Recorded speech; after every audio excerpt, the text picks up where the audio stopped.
This lens can do something special. This is the 50mm f1.4 tilt lens from AstrHori, and being a tilt lens means that it can do this. It can tilt all around in any direction, and it's not broken. It's supposed to do that. You might be wondering why you'd want your lens to tilt and move around like that. Now let's actually talk about that. So right now on the table in front of us we have 3 hard drives, and they will act as subjects for this visualization of why the lens is so special. Right now we just have the lens set up as a standard lens, and you can see that the 2 hard drives in front are in focus and the one behind is out of focus. That is because the sensor in here sits like this, and the lens is drawing a depth of field parallel to the sensor. So we can only get the 2 there in front in focus, or we can go ahead and focus on the background, but we can't have the front and the back in focus. We're shooting at f1.4, so we have the shallowest plane of focus that we can get just so you can really see what's going on. So you can see that that is flat with the sensor here. So this is just how a standard lens works, but this lens has the special feature of tilting. So you can loosen the lens here and move it around. If you move around just right, just like that, you can see now we have the hard drive off to the right and the back in focus. Or if we move the lens and tilt it like this, we have the hard drive off to the left and the back in focus. And this just opens up a whole world of possibilities compositionally. So I want to show you a couple photos here where we can use this effect to our advantage. Here's a photo of an audio panel. This is at 1.4. You can see a part of it is in focus, part of it is out of focus. This is just the lens set up as a standard lens where it's parallel to the sensor, the plane of focus. We can get a wild effect if we tilt the lens against the subject, so a very, very small sliver of it is in focus, or we can do the more probably useful thing and to tilt with the subject and take that same shallow depth of field and align it with the subject that's off kilter to get it in focus. Here is another example on a windowsill where we have the pegs here. One is in focus, one is out of focus, and the only way you can kind of get them both in focus with a regular lens is to do something like this, where you stop it down to f16 and you just deepen the depth of field to the point where everything looks like it's in focus, but it still doesn't get both of the pegs in focus. Or you could just leave the lens at a shallow depth of field and align it with the subject so both things are in focus, and it works even better that way. Here's another example of a fence where I line the depth of field even though it's shallow along with the fence so the whole thing is in focus. Again, this is something you cannot do with a standard lens. And because you can tilt the lens up, down, left, right in any direction, you can get some wildly out of focus backgrounds and crazy effects where just small parts of your frame are in focus. But you can use a lens in a more effective way if you use it and you specifically get a foreground and a background subject in focus. Like for example, I was taking these music photos and it was in a dark environment, so I had to shoot wide open not to get noisy pictures, but I wanted to get a musician in the foreground and maybe the drummer in background in focus, so I could align my depth of field to get both of their expressions. Though a lot of the photo is out of focus, it still looks really nice, and the focal points of the photo that I'm trying to emphasize are in focus. It's also really nice for creative portraiture where you're emphasizing different parts of the environment and really isolating your subject. If you tilt the lens all the way to the right or all the way to the left, you can get a thin vertical slice of focus through your frame, which can be used for cool effect. And if you tilt it all the way up or all the way down, you can get a thin horizontal slice of focus, and both of these can result in very cool pictures. Just keep in mind, if you're tilting the lens too far to the extremes, you will see vignetting in the corners of the image on a full frame sensor. This will go away either in crop mode or if you just use the lens on an APS-C camera. While we're on this topic, let's just quickly cover how the lens handles, because I do run into a few annoyances here.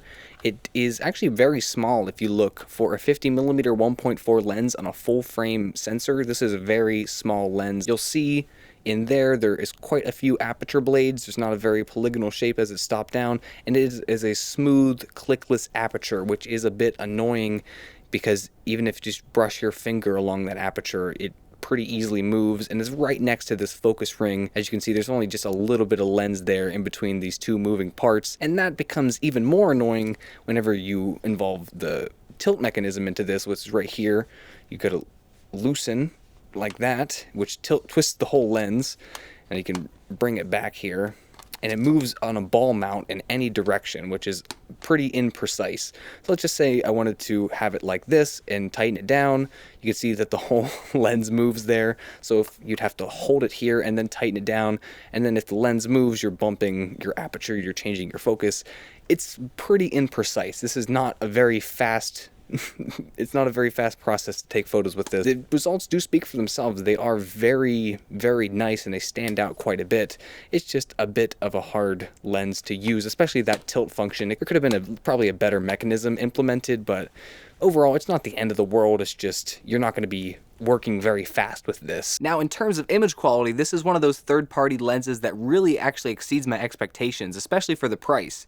It has that special function of being able to tilt your depth of field around, and it's a really nifty focal length and aperture, being f1.4 and 50 millimeters, covering a full frame sensor and doing it really well, especially if you don't tilt the lens and use it as a normal lens. You'll find that the image circle projected by this lens needs to be bigger, even bigger than a full frame sensor, to be able to tilt at all and not get vignetting.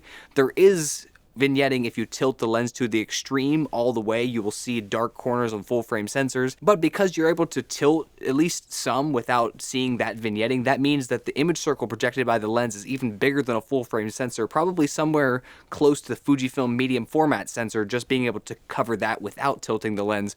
So you actually get sharp corner to corner results, especially stop down with the lens, whenever you don't have it as a tilt and you're using it as a standard lens with a flat depth of field parallel to the sensor. You'll find that it doesn't perform the best that it can at f1.4, and whenever you're tilting the lens and getting even shallower focus than you would usually, f1.4 becomes pretty unusable, where just very pinpoint parts of your frame are in focus. So the f1.4 is nice for low light, especially if you're just doing minor tilting or no tilting at all. And when it is wide open, it's not that it's not sharp at all, it's just the corners are going to have more of that fall off.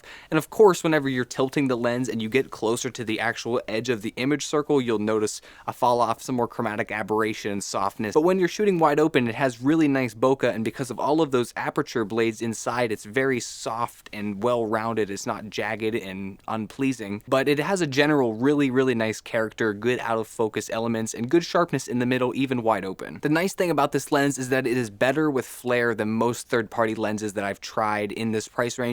This is on the slightly higher end of it, I guess the budget end price range at $250. You will end up getting some flaring if you have a harsh light source directly in your frame, but it doesn't wash out as much as usual. But whenever the harsh light source is just out of your frame, it doesn't completely wash out your image like other third-party lenses. That's probably because there's no internal reflections with this lens. That's something I did find to be a problem on the TT Artisan 50mm f2. It also has this cool effect, especially if you're above your subject, and even if your subject is pretty big, you can make things look like miniatures, even large objects, because you can get that shallow depth of field if you set up your focus plane just right. You can get that shallow depth of field that usually you're associating with small, tiny objects up close. Overall, this is probably one of my favorite third-party lenses that I've ever tried to this date and reviewed on the channel. Not only is it a super usable aperture and focal length at 50mm and 1.4 and a full frame sensor, but you also get that added characteristic of being able to move around your depth of field and get multiple things in focus in the foreground and the background at the same time. You can just do things that most lenses can't do. When you're looking at first-party manufacturer options that can do tilt shift, and this lens is only a tilt lens, it's not a shift lens, but when you're looking at first-party options that can do the same thing that this lens can do, you're looking at least $1,000 up to $3,000, sometimes even more, because they're such specialty lenses and bought in such small quantities. The fact that AstrHori and manufacturers like this are able to sell this kind of lens, and you're able to get this special thing that most lenses can't do for less than $300 at only $250, that's honestly really impressive, and that's super valuable for photographers all around the world. So if this lens excites you as much as it does for me, you can pick it up in the link down below. It is an affiliate link, and I should also mention AstrHori did send me this lens, but I always am very honest in my reviews. You hear the good, the bad, and the ugly. I tell you the good things and the bad things. I hope that came across in this video. So if you enjoyed the video, leave a like, leave a comment down below, and pick up the lens if you feel like it from the link in the description to help me out at no extra cost to you. Thanks so much for watching, and subscribe for more unbiased reviews. Peace.